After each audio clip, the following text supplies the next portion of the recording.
వాక్యదేనాంశమై యోబు గ్రంథము 5వ అధ్యాయం 11వ వచనాన్ని చదువుకుందాము. అట్లు దీనులను ఉన్నత స్థలములో ఉంచును, దుఃఖపడు వారిని క్షేమమునకు లేవనెత్తును. చాలండి. దేవునికి స్తోత్రం కలుగునుగాక.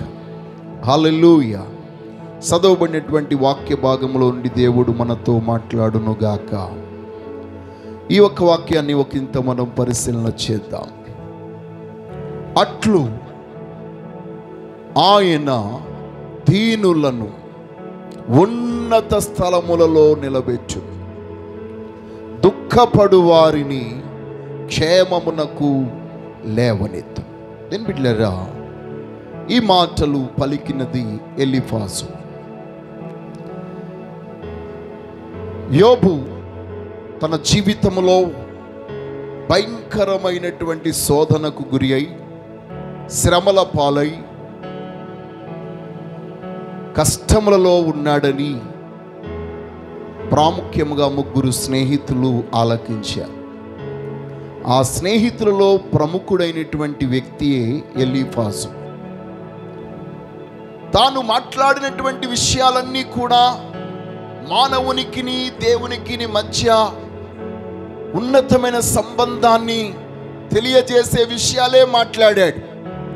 ఎలీఫాజు దేవుని యొక్క సన్నిధిలో నిలబడి యోబుతో తన యొక్క ఆలోచనలో ఉన్నటువంటి మాటలన్నింటినీ తెలియజేశాడు. అయితే తాను పలికిన మాటలన్నీ ఒక కోణములో చూస్తే అన్నీ మంచివే, మరొక కోణములో చూస్తే అవి యోబు దగ్గర మాట్లాడవలసిన మాటలు కాదు. తాను మాట్లాడవలసిన మాటలన్నీ, తను మాట్లాడిన మాటలన్నీ కూడా పర్ఫెక్ట్, ఆత్మజ్ఞానముతో కూడినటువంటివి. కానీ అవి యోబు దగ్గర మాట్లాడకూడదు.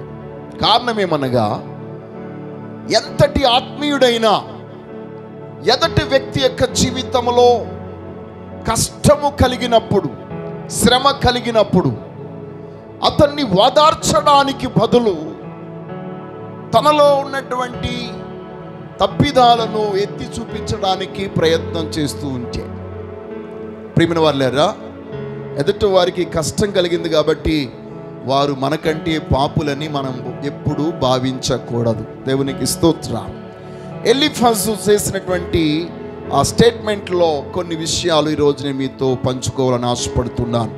మొదటిగా మనం చూసినట్లయితే ఎలీఫాజు చెప్పినటువంటి అద్భుతమైన మాట, పాపము దేవుణ్ణి మానవుణ్ణి దేవునికి అంటే దేవునికి మానవుణ్ణి దూరం చేస్తుంది అనే విషయాన్ని ఎలీఫాజు చెప్పాడు. దేవునికి స్తోత్రం కలుగునుగాక. ఈ యొక్క పాపము ఏ విధముగా మానవుణ్ణి దేవుని యొద్ద నుంచి దూరం చేస్తుందో అనే విషయాలను ఈ యొక్క 4-5 అధ్యాయాల్లో తాను తెలియజేస్తూ ఉన్నాడు. అంటే ప్రియమైన వారులారా, ఎలీఫాజు చెప్పిన మాట మంచిదే, కానీ యోబు ఏ పాపము చేయలేదని దీని వాక్యం తెలియజేస్తుంది. దేవునికి స్తోత్రం కలుగునుగాక. హల్లెలూయా.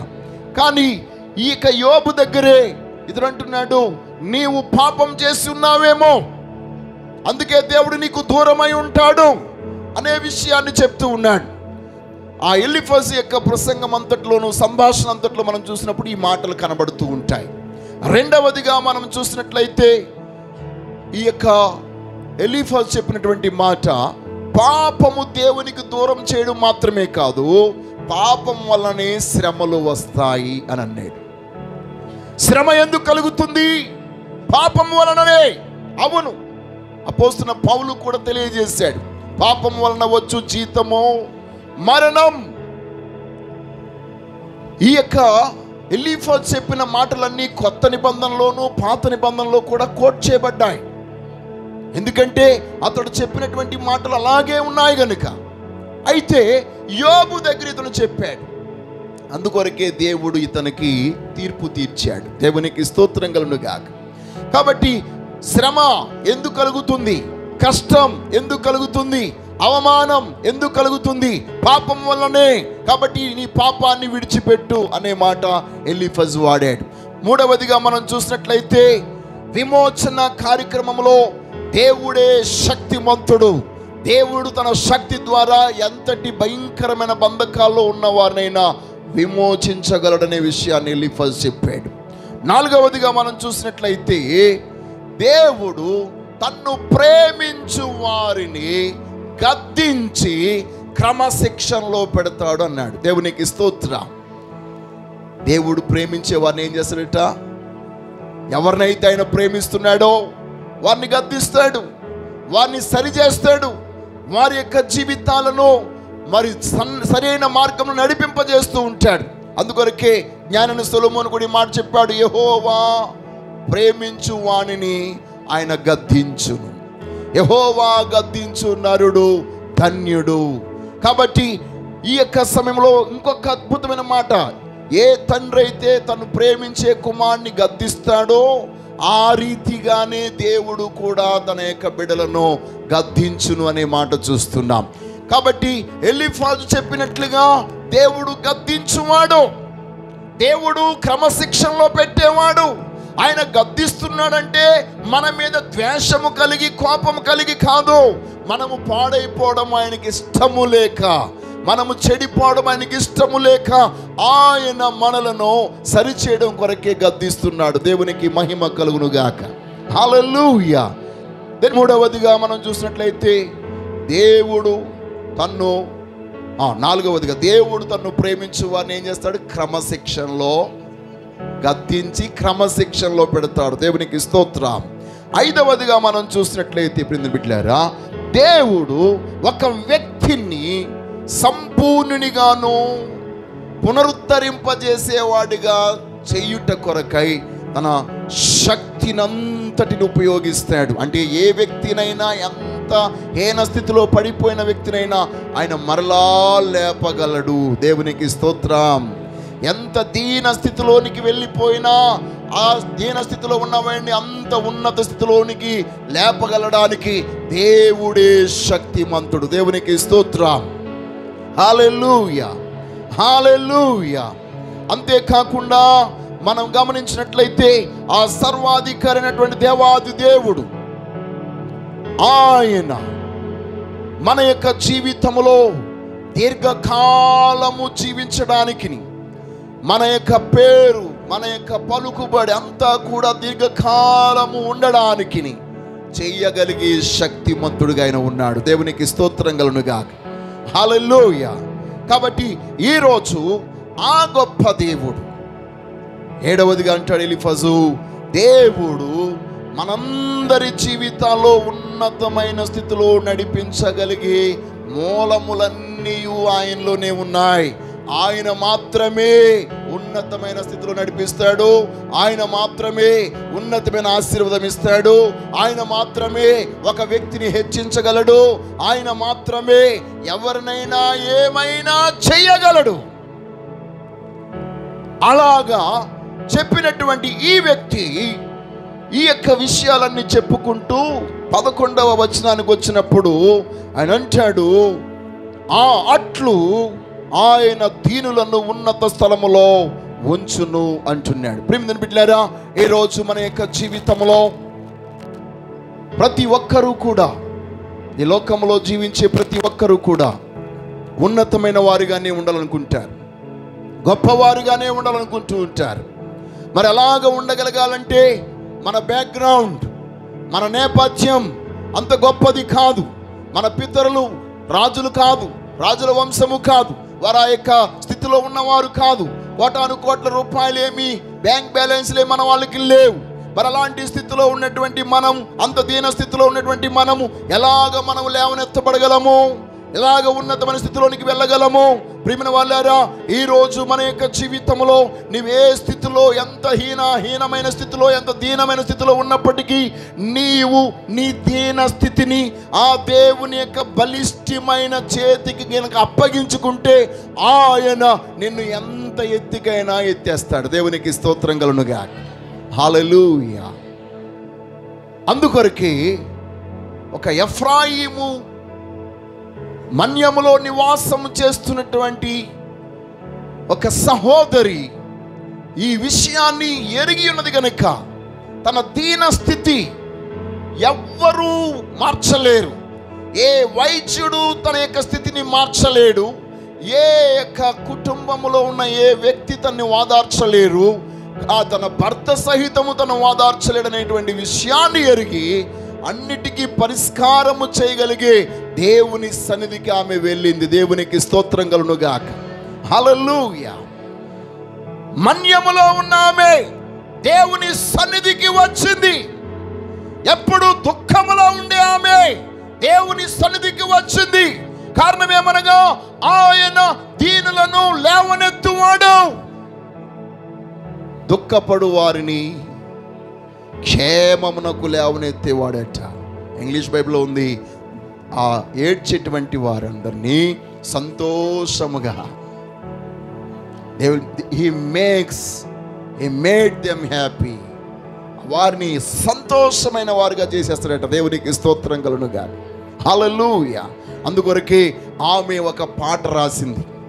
ఎప్పుడు దుఃఖములో ఉండి అందరిని నిందించుది, అందరి మీద తప్పులు మోపుతూ నేరారోపణ చేసేటువంటి ఈమె తన యొక్క జీవితంలో అరణ్యములో ఆ మన్యములో ఉన్నప్పుడు తన బ్రతుకు కూడా మన్యముగా మారిపోయి ఎంతో వేదనలో ఉండి ఎవరు ప్రేమ చూపించినా ప్రేమను అర్థం చేసుకోలేకుండా తిరస్కరించినటువంటి ఆమె ఎప్పుడైతే దేవుని యొక్క సన్నిధికి వచ్చి తన దుఃఖమంతటిని కుమ్మరించిందో, తన మొదటి సాప్రంతా అరణ్యం, తన మొదటి యొక్క అధ్యాయం అంతా చీకటి, తన మొదటి అధ్యాయం అంతా తన బ్రతుకులో మొదటి భాగమంతా కన్నీళ్ళే, మొదటి భాగమంతా నిందలే, మొదటి భాగమంతా చిన్న చూపు చూడబడమే, మొదటి భాగమంతా ఎగతాళి చేయబడ్డమే, మొదటి భాగమంతా తనందరూ అవమానపరిచారు. గొడ్రాలా, నీ ముఖం మాకు చూపించొద్దు అన్నారు. అందుకొరకు ఎవరింటికి వెళ్ళడం మానేసిందని, ఎవరితో మాట్లాడడం మానేసింది. ఏ శుభకార్యాలకు ఆమెను పిలవడలేదు, పిలిచినా ఆమె వెళ్ళట్లే. కారణం ఏంటంటే ఆమె ఒకటి డిసైడ్ అయింది, నేను ఎవరింటికి వెళ్ళాలన్నా నన్ను ధన్యురాలని పిలవగలిగిన రోజునే నేను వెళతానని నిర్ణయం తీసుకుంది. దేవునికి స్తోత్రం. హల్లెలూయా, హల్లెలూయా. ప్రియమైన వాళ్ళారా, ఇశ్రాయేలులో గొడ్రాలితనం అనేది చాలా శాపగ్రస్తమైనటువంటిది. వాళ్ళు చాలా శాపముగా భావించేవారు. అందుకొరకు ఇలాంటి వారిని ఎవరిని పిలిచేవారు కాదు. అలాంటి స్థితిలో ఉన్న ఆమె తన యొక్క దుఃఖం ఎవరికి కనబడనివ్వలేదు, భర్తకు మాత్రమే కనబడనిచ్చింది. తన వేదనంతా దేవుని సన్నిధిలో మాత్రమే కుమ్మరించగలిగింది. దేవునికి స్తోత్రం. అందుకొరకు 2వ అధ్యాయంకి వచ్చినప్పుడు ఆ 2వ పార్ట్లో 2వ భాగంలో తాను పాడుతున్న పాటను మనం చూస్తే ఆమె ఆ పాటలో అద్భుతమైనటువంటి మాటలు ఆమె తెలియజేస్తుంది. దేవునికి స్తోత్రం కలుగును గాక. దాంట్లో ఉన్నటువంటి మాట సమూయేలు మొదటి గ్రంథము 2వ అధ్యాయం 7-8 వచనాలు చూడండి. యెహోవా దారిద్ర్యమును ఐశ్వర్యమును కలుగజేయువాడు, వృద్ధి చేయువాడును కృంగజేయువాడును లేవనెత్తువాడును ఆయనే. దరిద్రులను అధికారులతో కూర్చుండబెట్టుటకు మహిమగల సింహాసనమును స్వతంత్రింపచేయుటకును వారిని మట్టిలో నుండి, ఎక్కడి నుంచి అంటండి, మట్టిలో నుండి ఎత్తువాడును ఆయనే. దేవునికి స్తోత్రం. హల్లెలూయా. ఎవరి చేతులు లేగట్లేదు, ఎందుకంటే మీరు అందరూ ఇప్పుడు బంగారపు సింహాసనం మీద ఉన్నారు కదా. మట్టిలో నుండి పైకి లేవనెత్తువాడు ఆయనే. లేమి గల వారిని పెంట కుప్పల మీద నుండి లేవనెత్తువాడును ఆయనే. ఎన్నిసార్లు ఈ మాట చెప్తున్నాం, లేవనెత్తువాడు, పైకెత్తువాడు, కూర్చుండబెట్టువాడు, ఆయన హెచ్చించువాడు. ప్రియమైన వాళ్ళరా, కృంగిపోయిన ఒక స్త్రీ, దుఃఖములో ఉన్న ఒక స్త్రీ, అవమానము చేత నింపబడిన ఒక స్త్రీ, అందరి చేత ఎగతాళి చేయబడిన స్త్రీ, సమాజములో ఏ గుర్తింపు లేని స్త్రీ, దేశమంతటిలో మారు మోగిపోయినట్లుగా దేవుడు తనను ఉన్నతమైన స్థితిలో నిలబెట్టాడు. ఎంతగా అంటే దేశములో ఏ మూల ఉన్నా న్యాయము కావాలంటే తన కొడుకు దగ్గరికి రావాలి. ఆమేన్. ఎవరికి ఏది తెలియకుండా మర్మంగా ఉన్న విషయాలు బయలుపరచబడాలన్నా వెతుక్కుంటూ తన కొడుకు దగ్గరికి రావాలి. ఎవరి పక్షముగా పాపము క్షమించబడాలన్నా ప్రార్థన చేయించుకోవడానికి తన కొడుకు దగ్గరికి రావాలి. దేవునికి స్తోత్రం. యాజకునిగా, నాయకునిగా, ప్రవక్తగా ఈ 3 పాత్రలను వహించగలిగి ఒక గొప్ప కుమారునికి జన్మనిచ్చింది ఆమె. దేవునికి స్తోత్రం. ఈరోజు ఒకప్పుడు తన దగ్గరికి ఎవరు వచ్చేవారు కాదు, తను ఎవరి దగ్గరికి వెళ్ళడానికి ఎవరు ఒప్పుకునేవారు కాదు. అలాంటి స్థితిలో ఉన్నటువంటి ఆమె యొక్క జీవితంలో ఆమె చేసినటువంటి ప్రార్థన, ఆమె దేవునికి మొరపెట్టినటువంటి ఆ మొర దేవుడు ఆలకించినప్పుడు ఎంత అద్భుతమైన కార్యం అనగా, అందరు ఇప్పుడు అక్కడికే రావాలి. దేవుడు ఆ కార్యం చేయగలడంటారా?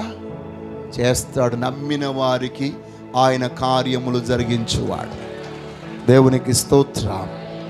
ఆయన మనల్ని ఎట్టి పరిస్థితుల్లో త్రోసిపుచ్చే దేవుడు కాదు. అందుకొరకే ఆమె ఒకప్పుడు దుఃఖంలో ఉన్న ఆమె ఇప్పుడు పాట పాడుతూ అందరినీ ఆదరిస్తుంది. అయ్యా, అమ్మా, నేను ఒకప్పుడు నీలాగే దేవుడు నా పక్షంగా ఏమీ చేయలేదు. ఆయన నన్ను విడిచిపెట్టేశాడు, త్రోసిపుచ్చేశాడు, ఆయన నన్ను పట్టించుకోవటం లేదు, నేను వేదన పడ్డాను. కాదు కాదు కాదు, నేను పొరపడ్డాను.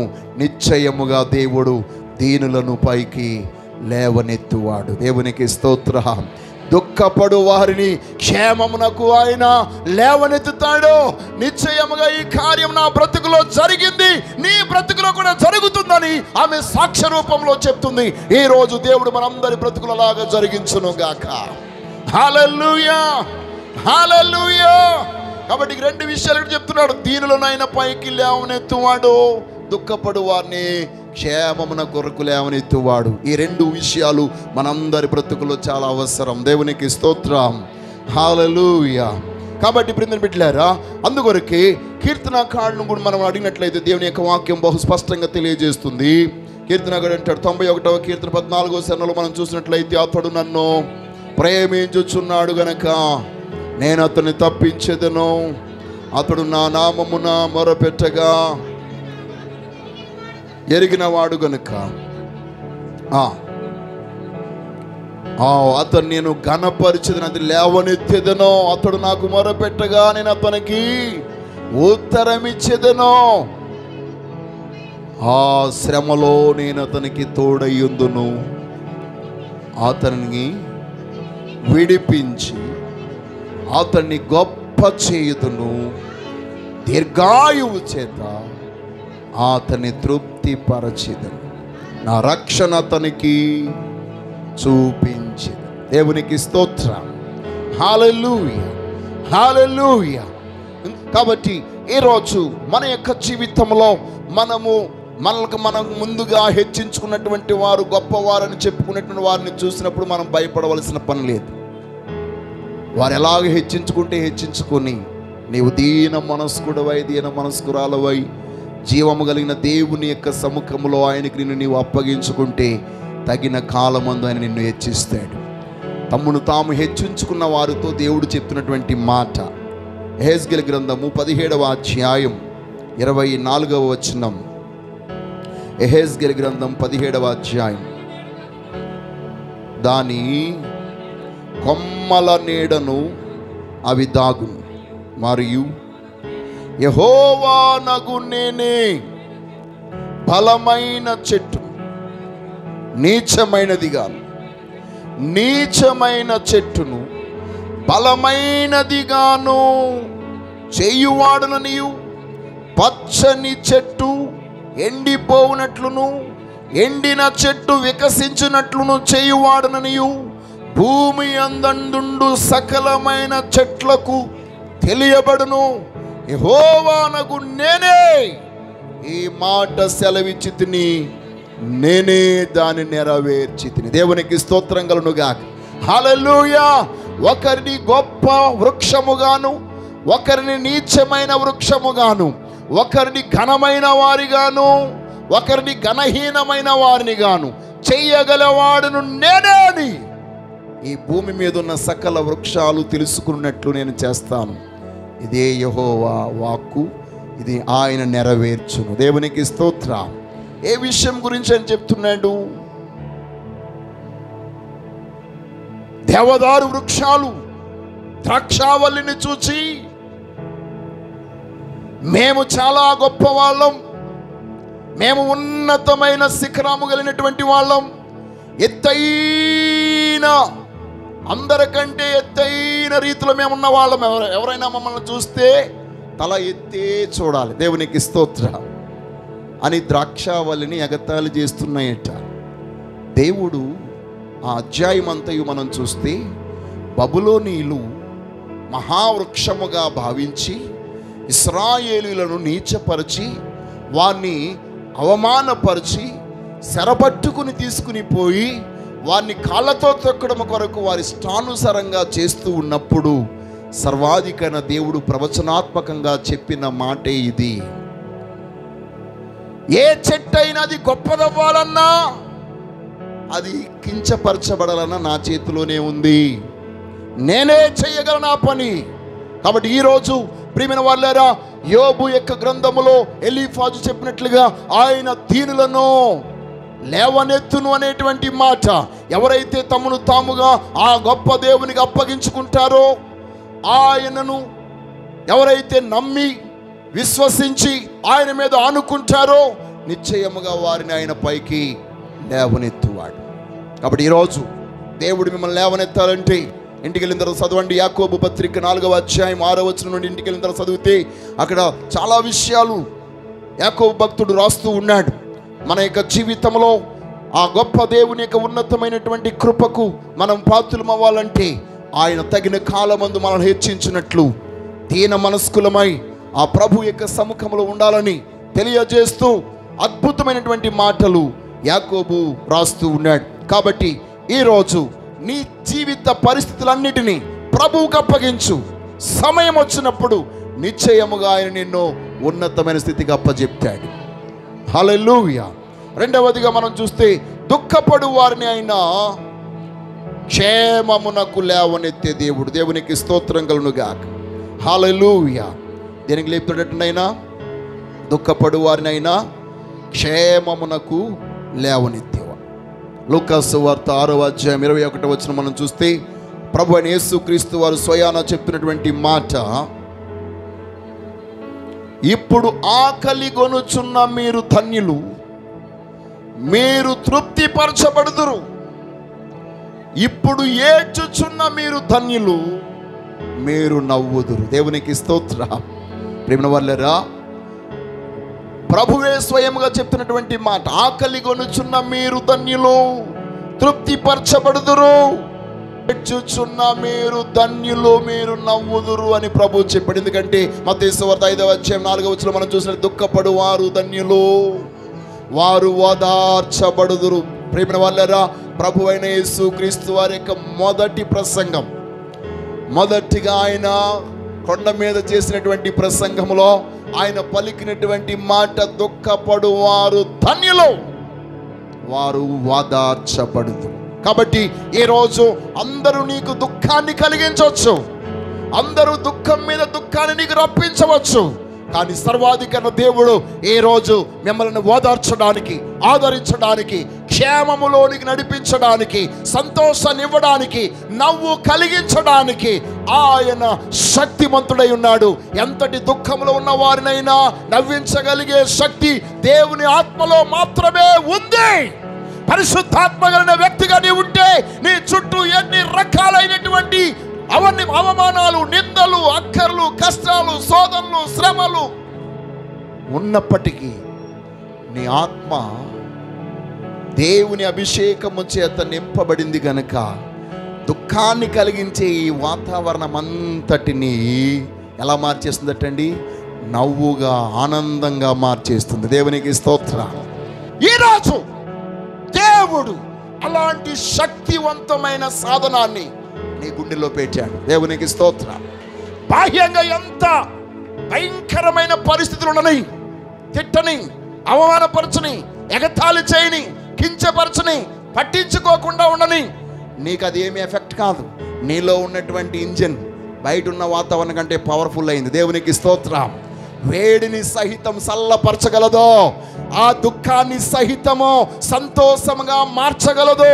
అందుకొరకే ఇదిగో దేవుని యొక్క ఆత్మ నా మీద ఉన్నది, దుఃఖమునకు ప్రతిగా పూదండను. దేవునికి స్తోత్రం.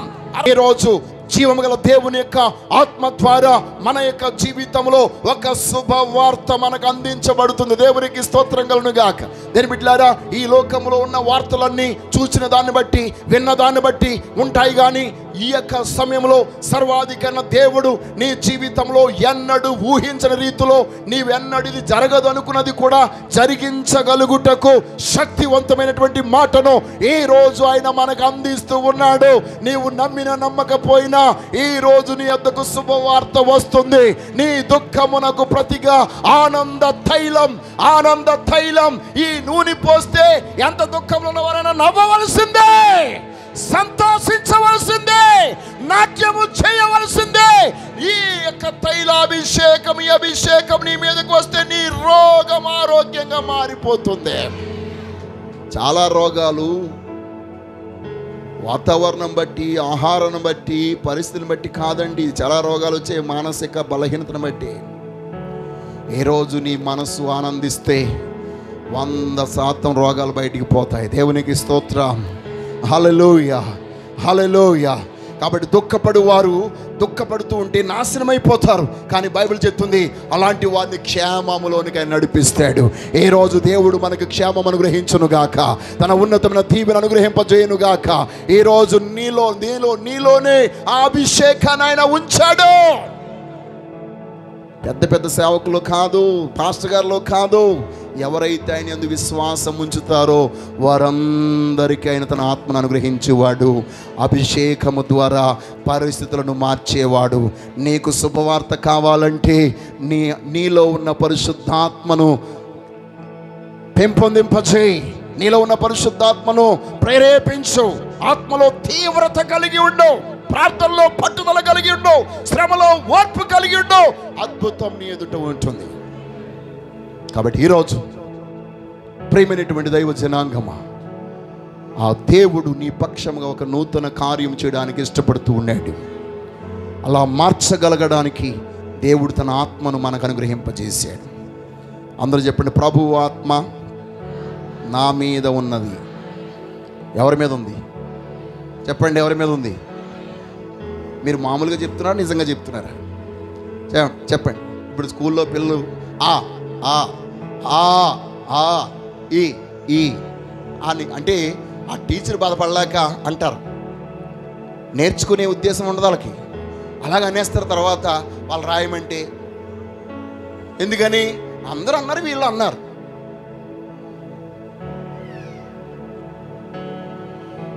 కానీ ఆలో ఏముందో తెలుసుకోవాలనే భావంతో కనుక అంటే వెంటనే వచ్చేది వాళ్ళకి.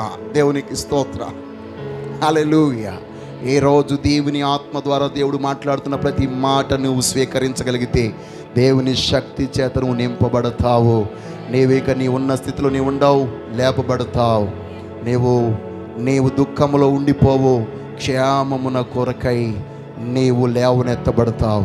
దేవుడు మనల్ని దుఃఖంలో ఉంచడానికి ఇష్టపడడం లేదు, బాధలో ఉండిపోవడానికి ఇష్టపడడం లేదు, గొప్పవారిగా మనల్ని చేయడానికి ఇష్టపడుతున్నాడు. కాబట్టి ప్రియమైన బిడ్డలారా, ఏ రోజు మనందరము కూడా ఆ గొప్ప దేవుని యొక్క ఉన్నతమైనటువంటి కృప పొందడానికై మనల్ని మనం ప్రతిష్ఠించుకుందాం. నిశ్చయముగా నీవు ఏ స్థితిలో ఉన్నా దేవునికి నీ స్థితిని అప్పగించుకుంటే ఆయన మన స్థితిగతులన్నిటినీ మార్చువాడు. ఆ మహిమగల దేవుడు తన ఉన్నతమైన కృప ద్వారా ఈరోజు మీ అందరి హృదయాలలో ఏసీ ఏర్పాటు చెయ్యును గాక. Amen, amen, amen. Close your eyes. సర్వాధికారి అయిన మా దేవా, నీ ఉన్నతమైన నామమునకు వందనాలు. ఈరోజు నీ మాటలు విన్న ప్రతి ఒక్కరిని మీరు దర్శించండి ప్రభువా. మాకు కలిగినటువంటి శ్రమలను బట్టి, శోధనలను బట్టి ఎవరైనా ఏదైనా మాట్లాడుతున్నారు అంటే వారికి అది తెలియక మాట్లాడుతున్నారు.